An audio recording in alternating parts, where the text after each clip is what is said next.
It's clearly mentioned. It's clearly mentioned in Rig Veda, book number 10, hymn number 71, verse number 4. It's mentioned that seeing the word you see not, hearing the word you hear not. You hear the word of Almighty God, but you hear not. You see the word of Almighty God, but you see not. Allah says in the Quran in Surah Baqarah, chapter number 2, verse number 44.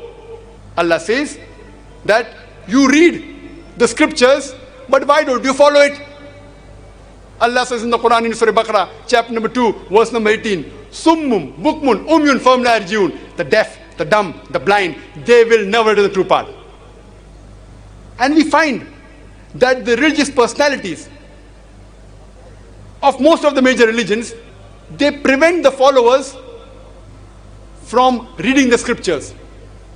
The religious leaders, whether they be Hindus, Muslims or Christian, they prevent the followers of the religion to read the scripture with understanding.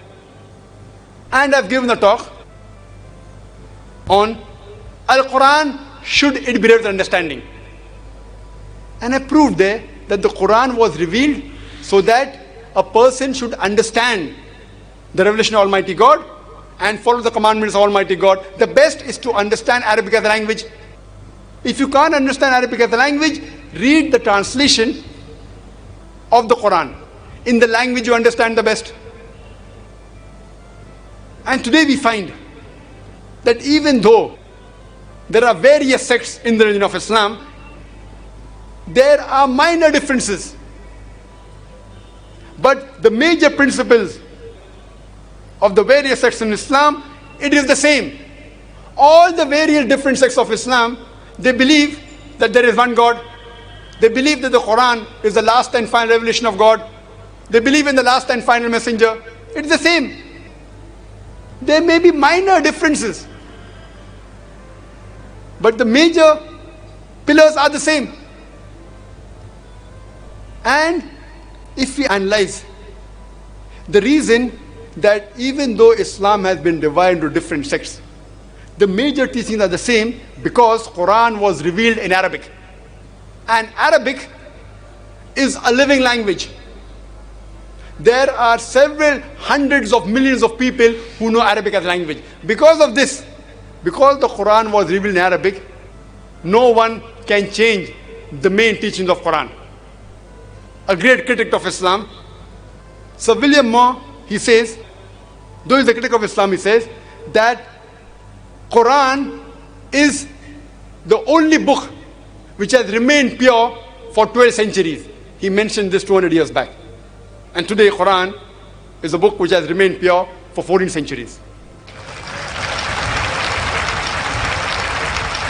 If you follow the main scriptures, if you understand Arabic, or understand the language which you understand the best, the principles are the same. It's my humble request to the Indian government. It's my humble request to my Hindu brothers that you should revive Sanskrit. The Indian government and my Hindu brothers, they should revive the Sanskrit language. Today, Sanskrit is a dead language. You should revive the Sanskrit language and understand the scripture of Hinduism. If you understand the scripture of Hinduism, you will realize that your scripture and the Islamic scripture, they speak about the same one God. They believe in the same message and the last final messenger, Prophet Muhammad, peace be upon him. They believe about the resurrection, about life after death. I would like to end my talk with the verse of the glorious Quran of Surah Yunus, chapter number 10, verse number 108, which says, Kul ya ayyuhan nas, kat ja'akumul haqqu min rabbikum. Say, O humankind, truth has arrived from the Lord. Those who receive guidance, they are on the straight path. And those who go astray, they will be on the wrong path. And I have not been set to manage your affairs. Wa akhir dawan alhamdulillah rabbil alameen.